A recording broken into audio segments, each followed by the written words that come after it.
बड़ी खबर आपको बता दें, जेपी नड्डा से मिलने के बाद केशव प्रसाद मौर्य का पहला रिएक्शन आ चुका है। केशव प्रसाद मौर्य ने कहा कि बीजेपी सरकार देश और प्रदेश दोनों जगह पर मजबूत है। इस वक्त की बड़ी खबर आपको बता दें, बीजेपी 2027 में फिर जीतेगी, 2017 की तरह विजय पताका लहराएगी। जो उन्होंने एक्सपोस्ट पर एक सोशल मीडिया पर पोस्ट डाला है वो मैं आपके सामने पढ़ दूं। सपा बहादुर श्री अखिलेश यादव जी, भाजपा की देश और प्रदेश दोनों में सरकार है। सपा का पीडीए धोखा है। उत्तर प्रदेश में सपा के गुंडाराज की वापसी असंभव है। भाजपा 2027 विधानसभा चुनाव में 2017 को दोहराएगी। ये एक रिएक्शन केशव प्रसाद मौर्य का तब आया है जब लगातार अखिलेश यादव बीजेपी को लेकर, संगठन को लेकर, सरकार को लेकर हमलावर हैं। आज ही अखिलेश यादव ने एक प्रेस कॉन्फ्रेंस की थी और उस प्रेस कॉन्फ्रेंस में भी अखिलेश यादव ने बीजेपी पर आरोप लगाया कि वहां पर कुर्सी की लड़ाई चल रही है और यहां पर सरकार काम नहीं कर रही है, कमजोर हो गई है सरकार, इकबाल नहीं रहा सरकार का। आप जितने एक बार अगर टाइमलाइन पर जाकर, सोशल मीडिया एक्सपोज की टाइमलाइन जाकर आप देखिएगा, अखिलेश यादव लगातार बीजेपी पर गुटबाजी का आरोप लगा रहे हैं और ये कह रहे हैं कि सरकार और संगठन के बीच में कोई तालमेल रह नहीं गया है। लेकिन आज केशव प्रसाद मौर्य का ये रिएक्शन आप सीधे सीधे अखिलेश यादव को लेकर, सपा बहादुर श्री अखिलेश यादव जी, भाजपा के देश और प्रदेश दोनों जगह मजबूत संगठन और सरकार है। और समाजवादी पार्टी का ये पीडीए यानी कि पिछड़ा दलित अल्पसंख्यक, जिसके भरोसे समाजवादी पार्टी ने जबरदस्त प्रदर्शन किया इस लोकसभा चुनाव में, उसे केशव प्रसाद मौर्य धोखा बता रहे हैं। वैसे तो जिन 10 सीटें जिन पर विधानसभा सीटों पर उपचुनाव होना है, उनमें से 5 सीट समाजवादी पार्टी के पास है, लेकिन 5 सीट वो हैं जो एनडीए के पास हैं। लेकिन अगर हालिया लोकसभा चुनाव को आप देखेंगे तो उसका डेटा आपको एनालाइज करने पर कुछ चौंकाने वाले पैटर्न और फैक्टर्स दिखाई देंगे। लोकसभा चुनाव में 10 में से 7 सीटों पर इंडिया अलायंस को बढ़त मिली थी, जबकि 3 सीटों पर ही एनडीए को बढ़त मिली थी। समाजवादी पार्टी को जिस सीट पर लीड मिल रही थी उसमें फैजाबाद की मिल्कीपुर विधानसभा सीट है, जहां अखिलेश यादव की पार्टी को 7,733 की ही लीड मिली। वहीं मैनपुरी की करहल सीट को आप देखिए तो ये करहल सीट पर ये फासला बड़ा है। बढ़त कितनी थी? 17,072 वोट की लीड मिली थी। अब जरा वोटों की गिनती को अगर आप अंबेडकर नगर में देखिएगा, कटेरी सीट पर देखिएगा, तो समाजवादी पार्टी को यहाँ पर जो लीड मिली वो देखिए, मैनपुरी की ये करहल सीट 17,072 वोट की लीड। अब अंबेडकर नगर आइए, कटेरी सीट पर, यहां पर भी उतनी ही वोट की लीड दिखाई दे रही है। संभल की कुंदर की सीट आप देखिए, 57,540 वोट की लीड यहां पर दिखाई दी। अलीगढ़ की खैर सीट को आप देखिए, समाजवादी पार्टी को यहां पर छोटी लीड मिली। देखो 2022 में यहां से बीजेपी चुनाव जीती थी, लेकिन इस बार यहाँ पे जो लीड रही है वो मात्र 1,491 वोट की ही रही। अब ये सोचने वाली बात है कि जिन 2 सीटों को आसान बता रहे हैं और जिसमें एक गाजियाबाद की सीट है और एक खैर की सीट है, यहाँ पर अगर बीजेपी जीती भी तो लीड जो थी वो मात्र 1,491 वोट की थी। अब बिजनौर की मीरापुर सीट की आप बात कर ले, जहां से 2022 में आरएलडी जीती थी, मात्र 991 वोट की लीड थी। यहाँ तो 1,000 का आंकड़ा भी पूरा नहीं हो रहा है, यानी कि चुनौती इन 2 सीटों पर भी इतनी आसान ये कॉन्टेस्ट नहीं होने जा रहा है।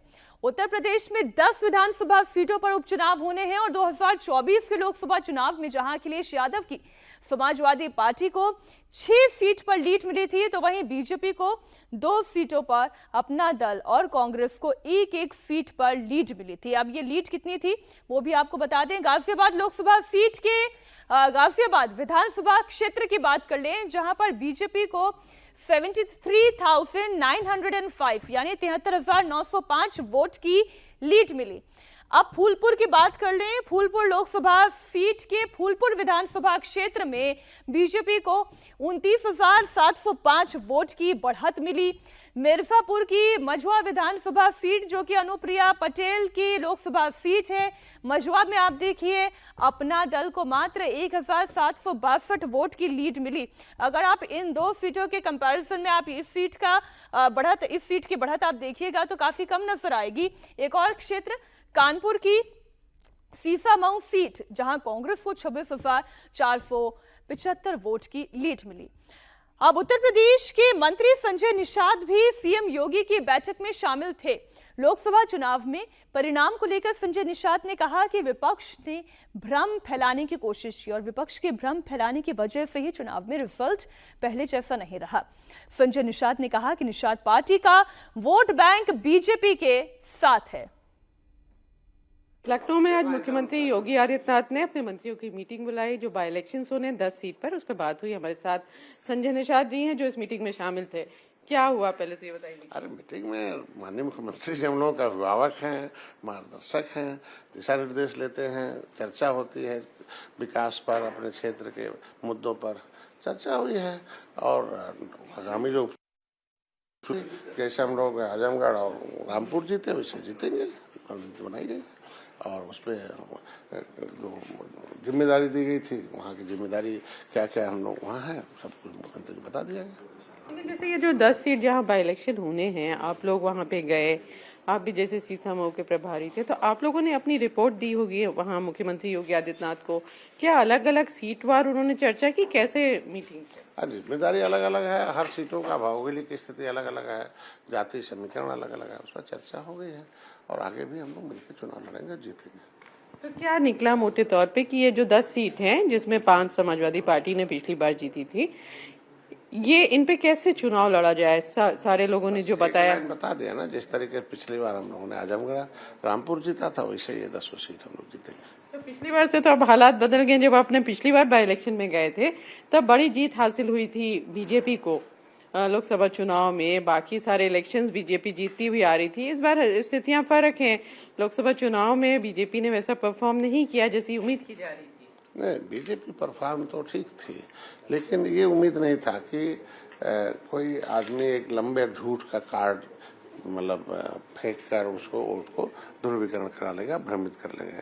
एक तो मुसलमानों में भय पैदा करना, दूसरा दलितों के अंदर आरक्षण का और संविधान का डर दिखाना। तो जब भय आप किसी के अंदर झूठ बोल के करेंगे, मोदी का और अमित शाह जी का वीडियो एडिट करके चलाना, तो ये सब चीज़ों पर था और उसके वजह से गया है। और हम लोग तब भी ठीक थे, आज भी ठीक है, लेकिन वो कुछ वोट अपना ध्रुवीकरण करा लिया, इसकी वजह से हार हुई है। चिंतन होगा, आगे झूठ का कार्ड एक ही बार चलता, आगे दोबारा नहीं चलता है। इस बार हम लोग जीतेंगे। तो कैंडिडेट्स को लेकर आपने कुछ कहा कि किस तरह के कैंडिडेट्स हो, कैसी छवि हो, जातीय समीकरण कैसा? एक तो उदाहरण हमारा ना 15 सीटें हमने पिछली बार भारतीय जनता पार्टी के साथ आए, 11 हारी हुई ली थी और उसमें से 11 मतलब 9 जीत के दिखाया और जो 3 हारे भी थे बहुत कम वोटों से हमने हारा था। तो निश्चित रूप से हम लोग जब मिल के तय करते हैं प्रत्याशी तो जीत सुनिश्चित हो जाती है। तो 10 सीटों में आपका क्या कहना, कितनी सीट आप मांग रहे हैं? नहीं, मांग नहीं, हम लोग तो परंपरा रही है कि जिस दल का जो सीट होता है वो लड़ता है, लेकिन हम लोग जो प्रत्याशी होता है मिलजुल के तय करते हैं। लेकिन बीजेपी के जो कुछ आला नेता हैं उन्होंने अभी हमसे कहा कि सारी 10 सीटों पे बीजेपी लड़ रही है, अलायंस को नहीं देगी। अब वो किसी का बयान हो सकता है, उसका जवाब किन परिस्थितियों में कहा। और क्योंकि अभी तक तो भारतीय जनता पार्टी का जो परंपरा रही यही रही है और ऐसा नहीं है कि कोई अच्छा अचीवमेंट हो गया हो तो कोई निर्णय अलग हो। आज के दिन में निषाद का वोट है, निषाद पार्टी के साथ है और निषाद पार्टी के साथ रहने पर बेहतर परिणाम आए हैं 2022 में और 2024 में निषादों का वोट अभी भी साथ रहा है, क्योंकि उनका तो आरक्षण रहा नहीं, वो कहाँ डर के जाएंगे। जो आरक्षण का लाभ लेते रहे वो जातियाँ डरी हैं, वो उधर चली गई। निषाद तब भी एनडीए के साथ थे, आज भी।